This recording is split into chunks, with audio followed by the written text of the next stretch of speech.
Ver no privado no Caribe, olha. E aí voltei pro navio, cara. Então teve esse intervalo. Eu fiquei 2 anos no exército. E voltei, bicho. Voltei pro navio e continuei seguindo. Como eu te falei. As coisas vão ficando pra trás, cara. Eu vou fazendo e passando. E vai ser um período maravilhoso. Conheci pessoas maravilhosas lá dentro. Cara, o exército me ensinou... Eu acho que 1 ano e meio no exército me ensinou a ser gente de verdade que eu não aprendi a minha vida inteira. Porque ali, o sentimento de compaixão, de esperar o próximo, de saber que se tiver 200 pessoas para comer esse prato aqui, vai sobrar para a última pessoa. Eu aprendi dentro do exército, cara. Lá o tratamento é diferenciado. Você aprende o que é respeitar o próximo de verdade, cara. Ali não é só força armada para aprender a atirar. Não, cara. Ali te ensina a cidadania, você... a parte civil, militar, comportamento, ser pai, ser filho, ser companheiro, ser amigo. Nunca fica ninguém para trás. Eu aprendi muita... Por mais que tenha alguém aqui do exército assistindo, eu acho que eu não aprendi. Eu aprendi muita coisa, cara. Muita. Ali você consegue separar o joio do trigo e saber quem é quem. Mano, e ali você pode chorar que a sua mãe não vai ver, cara. E pra mim foi um privilégio. Eu acho que pro exército não foi um privilégio me ter como cabo lá não, cara. Mas pra mim foi um privilégio absurdo. O tempo que... Tanto é, cara, que eu saí com quase 2 anos de lá e ainda recebi placa de agradecimento do sexto Bill, assim. Porque, cara, virou uma família pra mim. Eu tinha um prazer com o convívio com as pessoas, não com o sistema. Eu não gostava do sistema, mas as pessoas, meu. Cada pessoa ali, cara, meu, incrível de verdade. Mudou minha vida, assim. O exército mudou minha vida, cara. Apesar de eu ser todo relaxado. É isso. Foi uma passagem. Dessas viagens aí que você fez de navio, qual foi o lugar mais marcante, assim, que você conheceu, que você sempre teve vontade? Um lugar que você falou assim, não, esse lugar aqui é exatamente como eu imaginei. Olha, tem dois. Primeiro, as pirâmides do Egito. Eu entrei nas pirâmides, não lembro o nome, não vou lembrar, mas eu tenho fotos, inclusive, no meu Instagram lá, eu andando de camelo com o turbante e tal, as pirâmides do fundo. Legal. Pra mim, teve um lugar, eu não consigo resumir no lugar, tá? Mas o Egito foi marcante demais. E eu vou te citar 3. Israel, eu fiz o caminho de Jesus inteiro. Então, eu toquei no túmulo de Jesus, eu toquei onde ele ressuscitou, eu andei no caminho santo. Tudo a história que você vê da Bíblia, eu nunca fui muito apegado a uma religião, sempre estudei sempre fui muito curioso sobre as coisas. Hoje eu me considero evangélico. É muito difícil falar me considero, porque hoje é o que eu sigo, mas eu vi muita coisa lá dentro que me fez repensar muitas coisas. Eu não vou falar sobre Deus, mas eu coloco Deus na frente de tudo. Sem ele nada acontece na minha vida. Hoje Deus é primordial em tudo que eu faço, e eu não tinha a palavra de Deus há 10 anos atrás, antes das minhas coisas. Eu vou fazer hoje, não. Hoje é só o que Deus quer, não é o que eu quero, é o que ele quer, e acontece porque ele quer, não porque eu quero. Então hoje mudou muito, mas Jerusalém mudou minha vida. O Egito mudou minha concepção de vida, porque a gente vê as pirâmides do Egito, acha maravilhoso, mas ninguém sabe que tem uma favela gigantesca em volta. Todo mundo só vê as pirâmides do deserto. É um dos lugares mais pobres do mundo, Cairo, no Egito. E Israel, Jerusalém, também mudou minha concepção sobre religião, sobre tudo. Existe alguma coisa ali muito forte que é impossível de explicar. E o terceiro, que eu costumo dizer que é uma região inteira, a Ásia é uma coisa... Não tem como explicar para vocês. Singapura, Tailândia, Indonésia, Coreia, Japão... Não tem como explicar. É surreal, cara. São tudo muito pertinho ali, né? Você vai na Indonésia, é uma cultura. Aí você vai para Singapura, é uma outra cultura. E você vai para Tailândia, é completamente diferente, assim. E eles acreditam em coisas que, por mais que a gente vê na TV, você não acredita que eles acreditam naquilo, cara.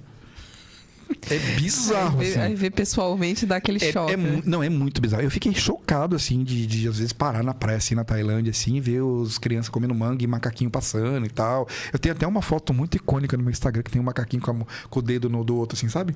Vocês podem ver no meu Instagram, que eu falo assim, até eles estão cuidando dos outros, imagina vocês. Eu escrevi numa frase que mudou a minha concepção. Mas, contando assim a minha vida, eu acho que eu dei mais ou menos umas 5 voltas ao mundo. Mais ou menos, com esse período de contratos, que foram mais de 18.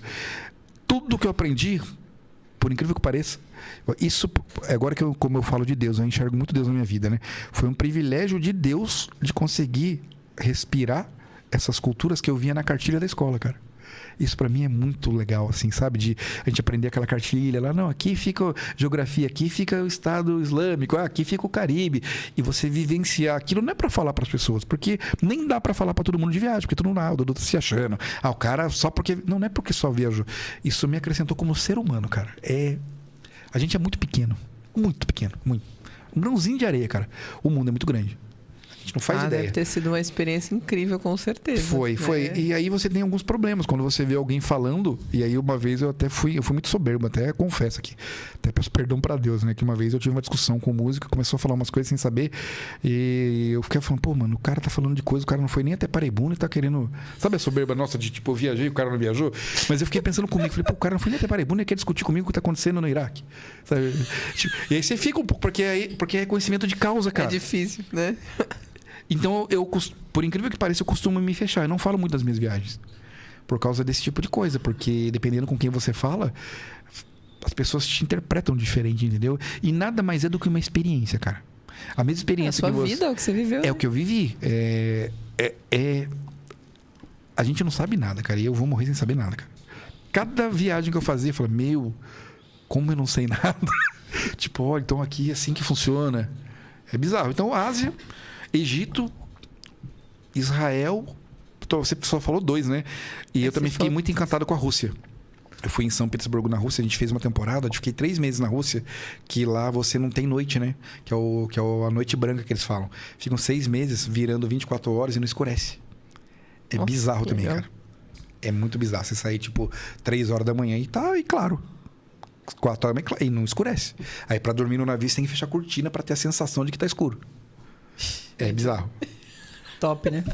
Deixa eu falar sobre todas essas culturas, fugindo um pouco do nosso tema, né? Claro. Quebrando um pouco essa continuidade aí temporal. Qual foi a cultura que mais te encantou?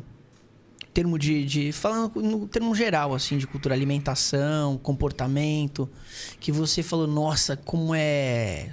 Vamos usar a palavra surreal, assim, para nossa realidade aqui no Brasil. Olha... Um povo que não tem, na minha opinião, não é que não tem nada, né? Mas, na minha opinião, tá? É minha opinião pessoal. Então, as pessoas não podem até achar que não, mas assim, um povo que, na minha opinião, não tem nada e é altamente escravizado e estão sempre dando risada é o povo mexicano, cara.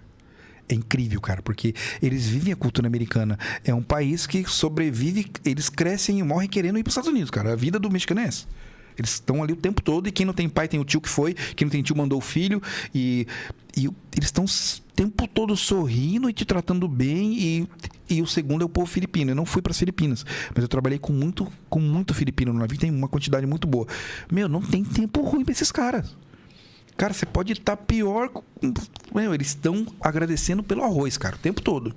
Isso me marcou, assim, comecei a repensar sobre algumas coisas. São povos completamente diferentes, mas não reclamam de trabalho. Estão trabalhando duro.